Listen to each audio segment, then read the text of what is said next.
So the lovely team at TechTalk have written some questions for me to ask.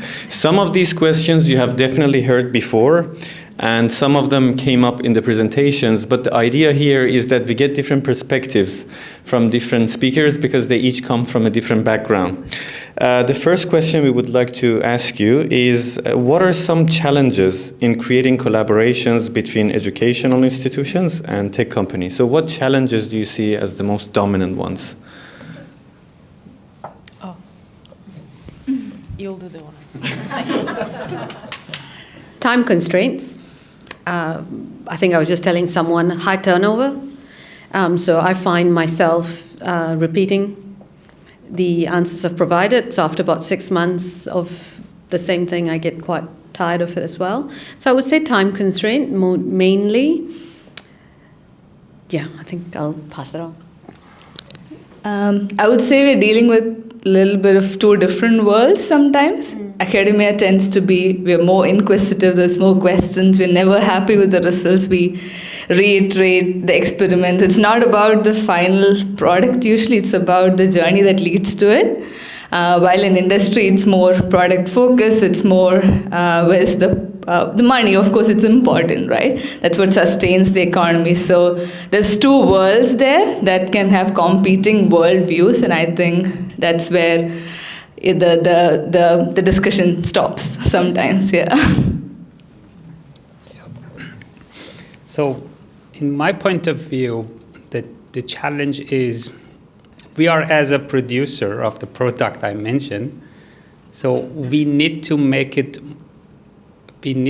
more interest for industry. So we need them to come to our classes. So we need to make it attractive for them. So what's there for them? If we cannot define the value for them, it's very difficult to engage with them. So my point of view is if we can make it clear pathway for them as well, what's advantage, then definitely they will join us. Next question. I see that was mine.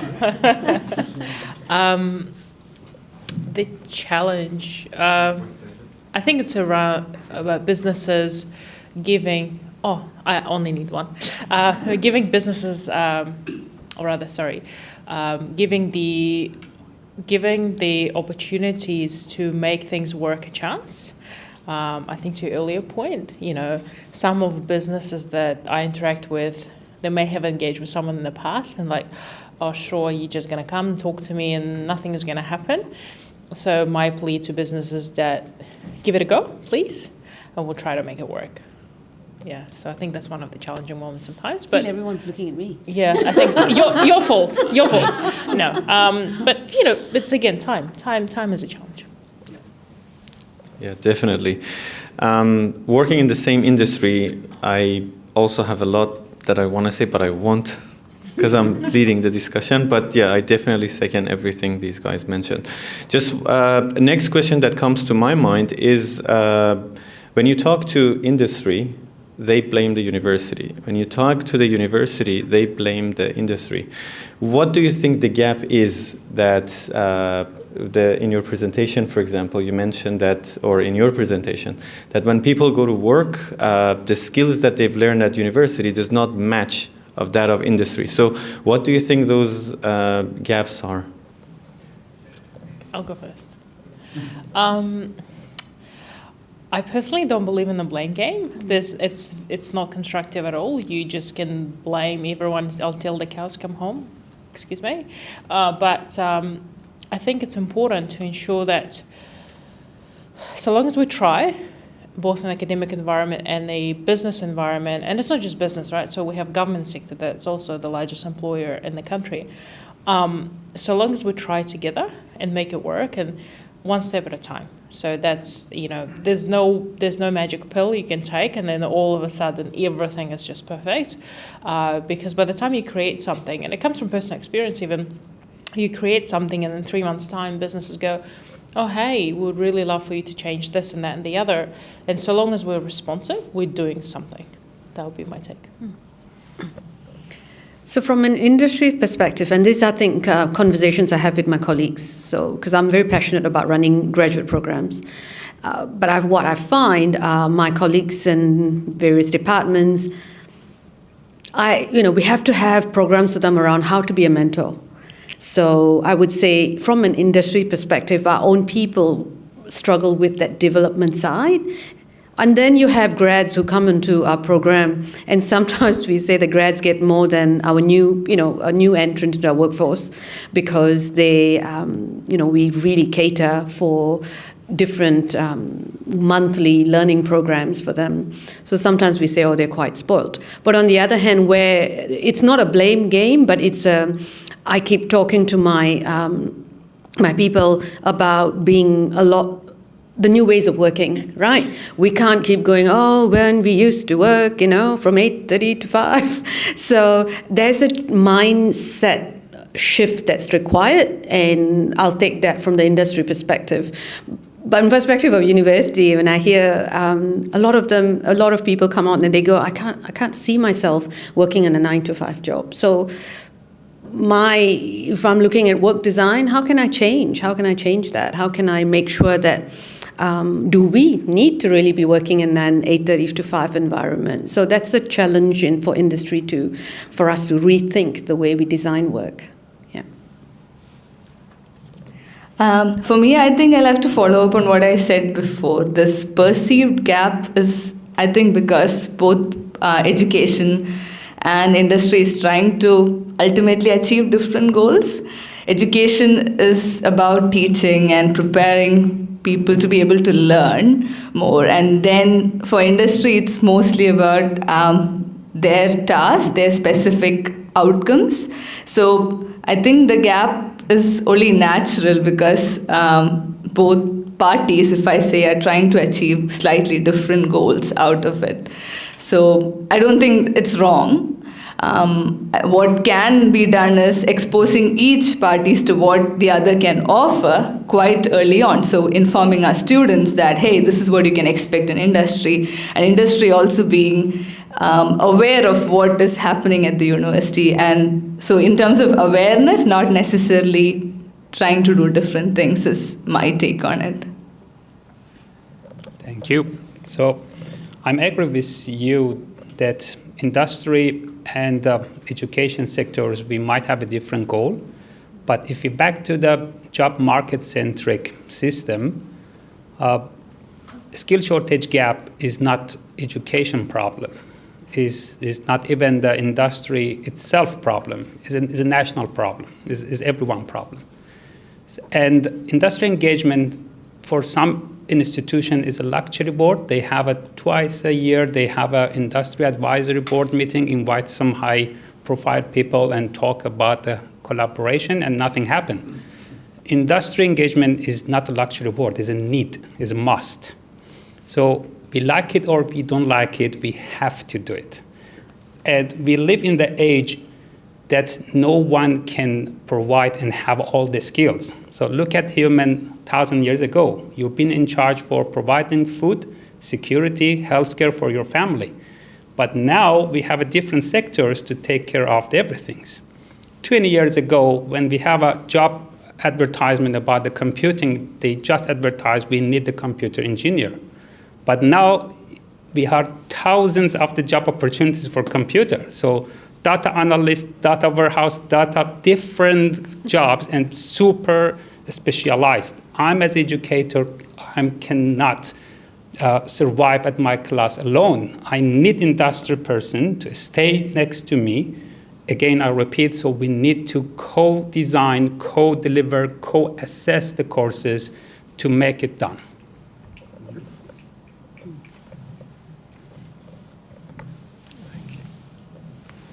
For those of you who are new to Tech Talk, when people snap, if you agree with someone and you want to let the speaker know that I really like that point, that's what is going on.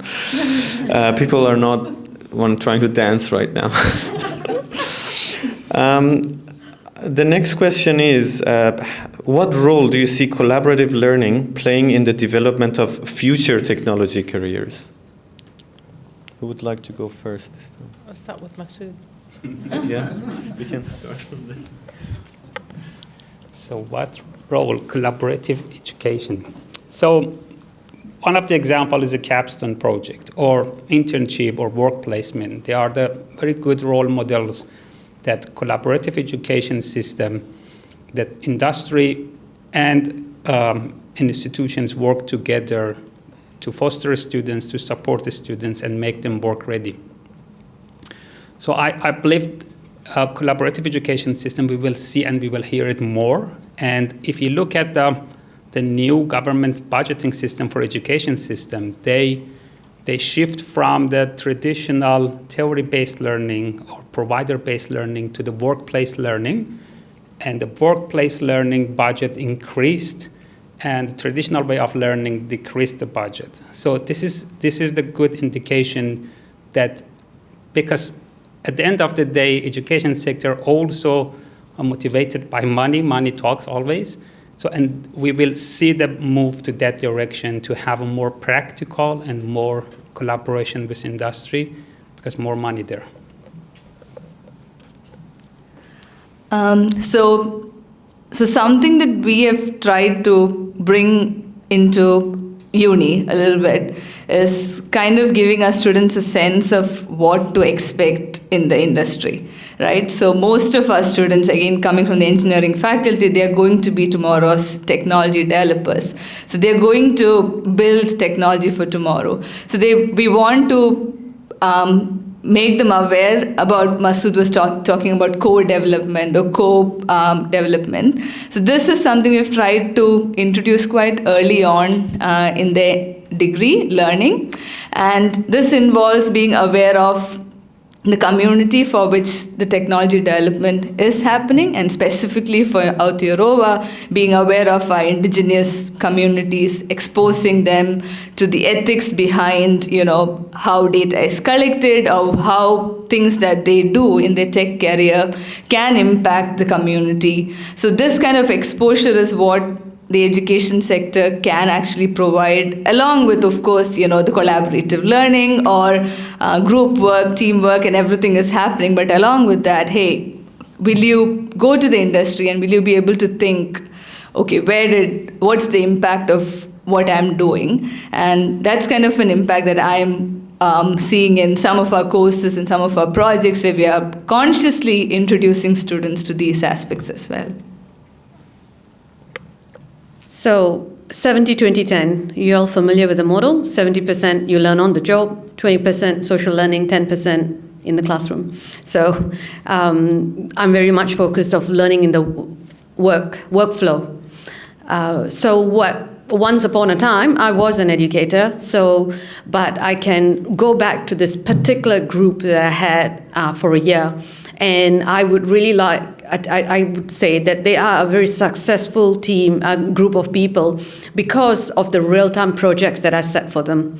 So yes, I had to meet a certain framework, but on the other hand, gave them the tools and skills that they needed to go out and actually say, no, you need to call Vodafone and ask them and say you want to speak and find out more. That gave them that. So that's collaborative learning, co-design. But certainly I'm thinking we've got to really think, even in the workplace, I think a lot more around the 70-20-10 model. How can I enable people to learn in their workflow? One is because I constantly get people saying, we don't have time, we don't have time, we don't have time. So how can we just get that happening? And don't underestimate the power of social learning, the learning from each other. What we're doing right now is social learning from each other as well. All I've got to add is probably I'd like to expand it, go beyond education and businesses, and also into the communities, families that have a huge influence as to what our students learn and how they learn, and the impact, whatever the students learn, and the impact it will have on the communities moving forward, not just on the businesses or government agencies they may be part of. And I think you also mentioned I'd like us to consider, different ways of learning, different ways of working. It doesn't have to be 9 to 5. It can be midnight to 3 a.m. in the morning, if that's the most productive time for some. And if that's it, and if people can do that work, why wouldn't they be able to? And I think, the beauty of, I think, the lockdowns that we've had, it demonstrated that we can work differently, and that will work, that will benefit our lives. And I think we shouldn't live to work, right? So it should be the other way around. So just finding the balance and making sure that it works for all of us, but also the families and communities around us. There's a lot of improvement in the way we work and in the way we learn using technology. And the question that many of us had was, with the rise of this AI and automation, what skills do you believe will be the most valuable for employees to get the job? So what skills do you think in 10 years from now would the employers want to see in an employee? Learning how to learn, I think, will be one of the most, and still is the most valuable skill, because no matter what the technology is, whether it's technology sector or otherwise, learning how to learn and being that lifelong learner, in my view, is one of the most important skills that we should all have. Ditto. Agreed. Awesome. Nice one. Yes, like I think one of my slides shows that the top 10 skills, it's around teamwork, communication. It's those skills. So, when you can be a really specialist in tech, you're tech specialist. And I see this a lot, right? I work with a lot of very, very smart people, but they don't know how to talk to people. So when it comes to leading, and I have to, we're investing a lot in our leadership development, and not that these people have been working for a long time because they lack the ability to communicate, they lack the ability to give feedback, they lack the ability to receive feedback. So those enterprise skills, those are the skills that are going to be, Yeah, I would agree with learning, with the ability to learn, unlearn, relearn. That's definitely, what I think as well. Yeah.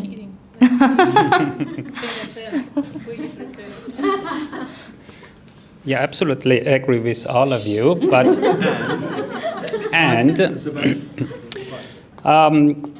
so to me, unreplaceable skills are the more human nature skills. So skills like how to feeling the good connection with people, build relationship, and empathy. So this is nothing that AI can generate, at least in the next 10, 20 years. So if your job can be replaced by the algorithm, so definitely AI can repeat it, and then you will lose the job. So you need to learn some human skills that is very difficult for AI to do it. And if you look at the job futuristic reports, lecturers might lose the job sooner than the kindergarten teachers, because they train the kids, and it's very difficult for AI to do it. And so developers will lose the job soon because they job 100% based on the algorithm. So if you write something in the algorithm, then computer can do better than you and faster.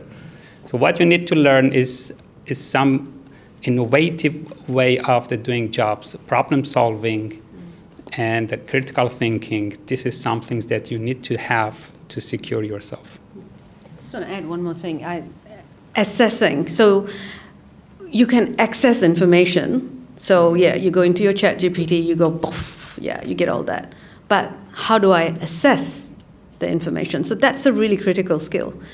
And I find that the younger generation, that is a challenge. So I do a lot of work around digital literacy space, and that's one thing that I see that they, yes, I know I can go to Spotify and I can get the music that I want, but when you try to assess and I challenge them on getting something very specific, that's where the challenge becomes. So assessing is another critical thing, speaking of assessing, most industries are in tough competition with their competitors and try to increase their sales, revenue, everything. And exactly where the assessment comes handy is, imagine all the business analysts or all the, for example, civil engineers try to use the ChatGPT, for example, to produce the answer. So the one who actually got this ChatGPT result, assessed it, improved it, edited it, and used some creativity to improve it further would be the one who would have the edge. So one of the instead of people being worried about, oh, ChatGPT is going to take away my job, one of the skills you need to have these days is maybe, can you use ChatGPT? How can you improve the response that ChatGPT gives you, and so on and so forth. Now I would like to open the floor to all of you guys.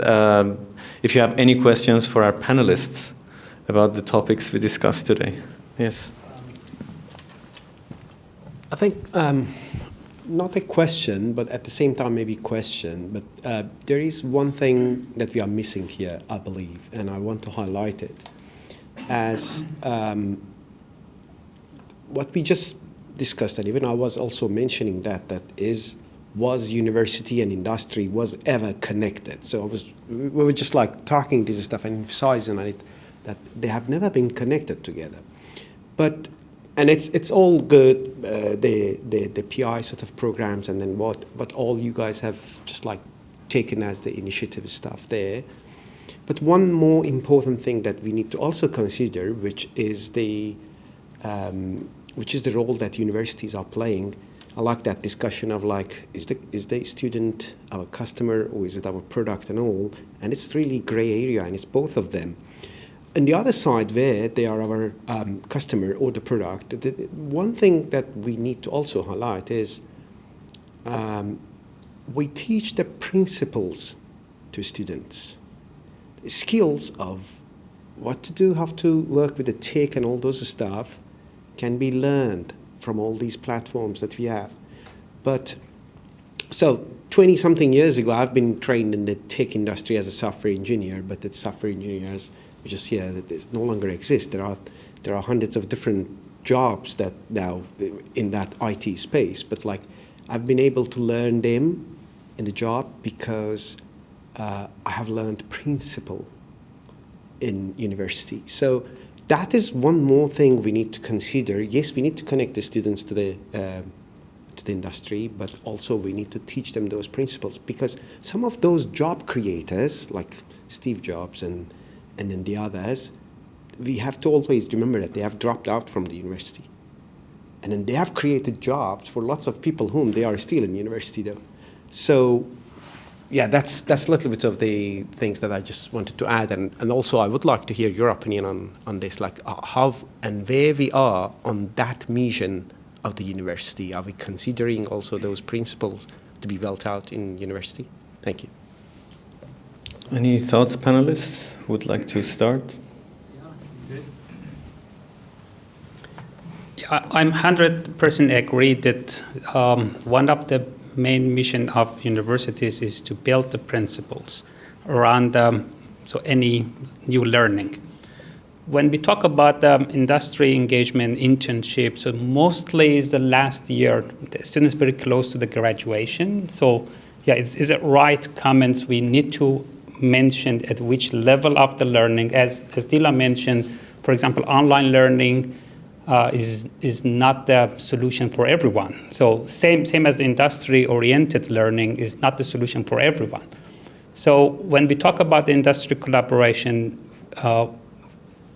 we don't mean that we don't need universities anymore. But definitely we need universities for principles, for early years. Students learn great skills, and then to apply that skills on the practical projects, we need industry.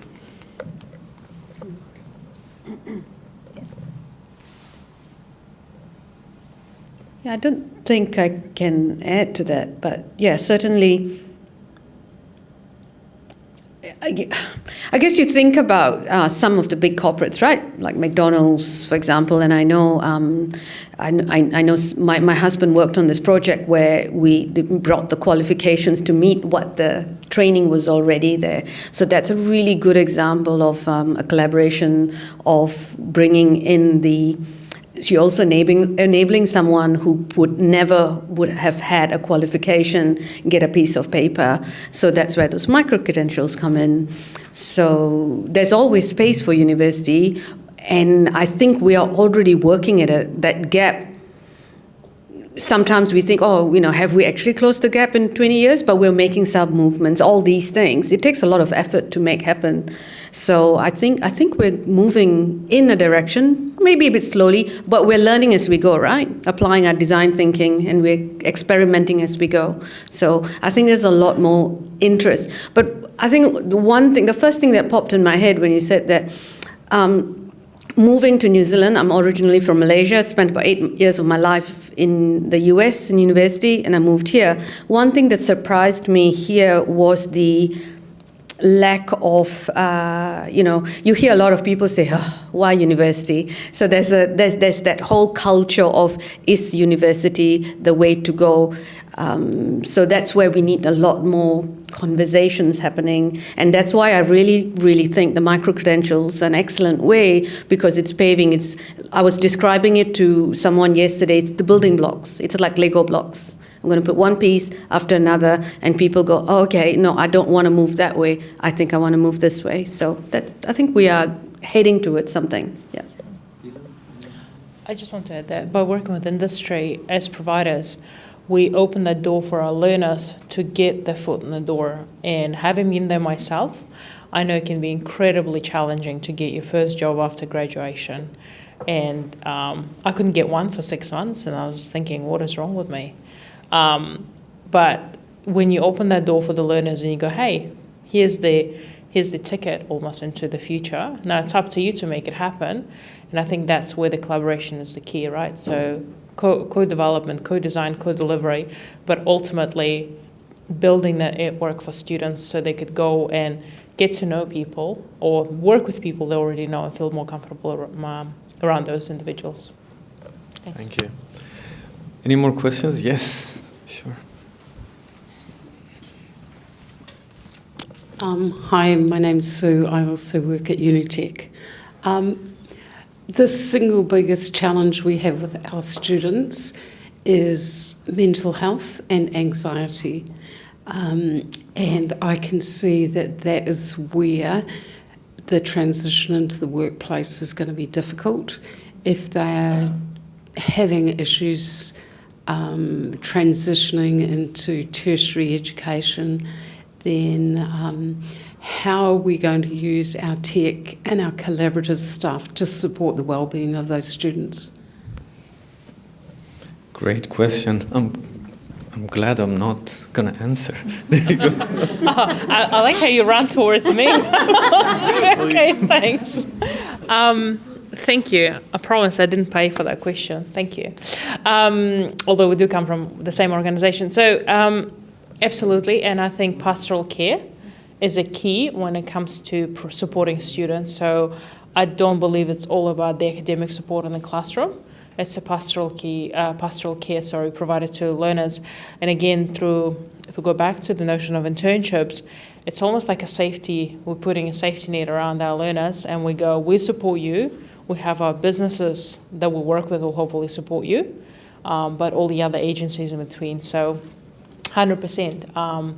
Again, it's just a very slow introduction, soft landing into the professional career of someone. Yeah. Well-being is a big topic in our workplaces these days. So there's a lot of effort and thought being put in it. Myself, I'm one of those who goes fruit bowls and all that's not well-being. There's a lot more to it. So in the workplace we do, and it's becoming okay to say I'm not okay. But creating that culture, so it's not that it never existed, it's more prominent now because of all the different issues and the societal issues, which is probably why I think in my talk I had talked about psychological safety. So if we, through collaborative learning and opportunities in the workspace where you creating a safe place where it's okay to fail and make mistakes, it's okay to go. Look, I work with adults in the workplace, and I talk about you don't have to be perfect. It's okay. So similar issues. And yes, mental health is a big thing, but what I'm really happy to see is there's a lot more talk and effort. I mean, you're seeing well-being managers, you're seeing, it's a role. It's not someone's half-quarter fun role, but it's actually a big role in a lot of organizations. So, and the pastoral care part is big, which is why when graduates and new people come into our workforce, we do put a lot of bumper pad around them. Yeah. Yes, and a lot of that is more consciously happening at the university level these days as well. Even with our course designs, with courses, it's no longer that big exam in the end that it's either a pass or a fail, and it's huge stakes for that. It's more how we build our students to with smaller, low stakes assignments, and then the mentor-mentee relationships that develop during their education as their supervisors, and also like capstone supervisors that Masood was mentioning. All those relationships kind of prepare them. As I said, education is only preparing students for industry, can't really get them exposed to that, but in a way, preparing them early on is what, there's more consciousness about that in education as well. Yeah. There is a quote say, students not care how much you know until they know how much you care. So if you care of your students and they feel that classroom is a safe place for them to learn, to make mistake, to ask question, and to share their opinion, even if it is different with the agenda of the course and the learning outcome, then we can help them a lot to reduce the anxiety. And when we talk about the collaborative education system, we mentioned all stakeholders. We specified industry, students, educators, but other stakeholders could be the other educators, could be government. For example, at Capstone project, at week 12, because it's 2 weeks to the due dates, and I know students get panic. So I invite, so that week 12 workshop at the Capstone class is about a group consultation with the professional consultant. So they come and talk about the stress management, and they try to build the connection with the students and let them know that it's absolutely fine if we cannot achieve. This is the area to practice, and we can learn from our failure as well. So, and our objective is to educate them, and we can learn still.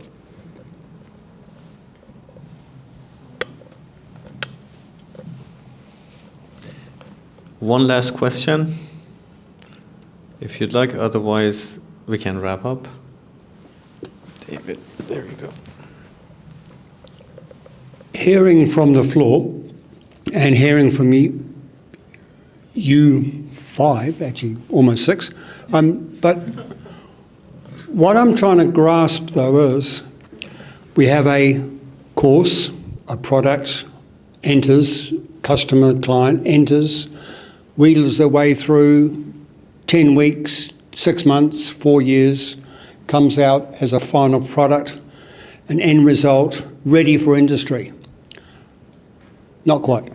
So whatever the length of the course, or whatever way that, let's just say I'm 18, 22, raring to go, and I want to be a doctor, and I want to save the world by transferring hearts, let's just say, for an end goal. To get there, I need to learn several skills along the way.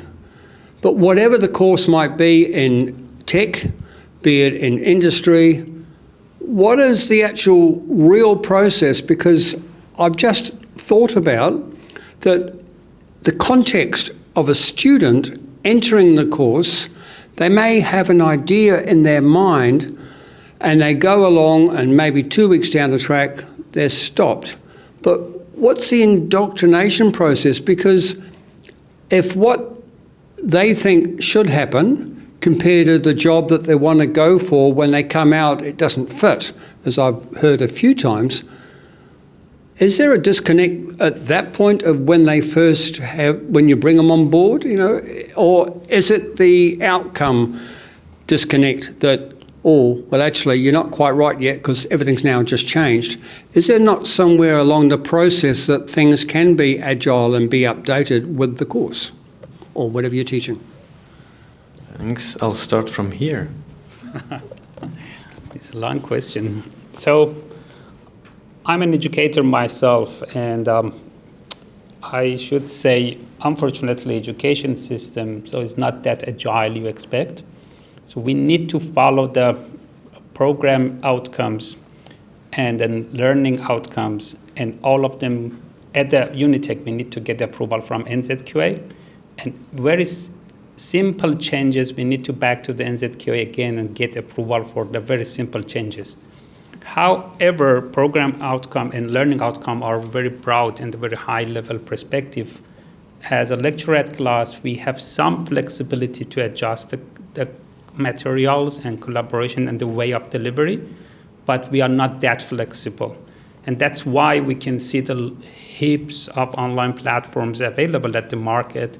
For example, Microsoft, they have their own academy. AWS, they have their own academy.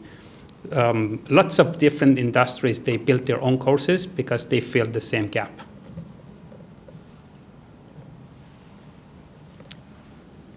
Not well at work in the industry. I guess it's they finish university, they come and they start again, right? So my personal experience watching my graduates, they do a rotation, right? So they come in, their home base is in the people and culture department. 6 months later, they will rotate into health and safety. So basically they go through an 18-month rotation and they'll end up back at their home base. At that point, we will then offer roles or see if there's roles that they would like to apply for. And actually a lot of them start off with a human resource degree, for example, but they would really like health and safety because it's transferable skills. So a lot of our workplaces actually are quite agile in going, what are your transferable skills? Where are your interests? I have a grad I've just got her we've got to finally move because she's a health and safety grad. She stayed in health and safety. She refused to move for the last year, and we finally got her to step out of that comfort zone.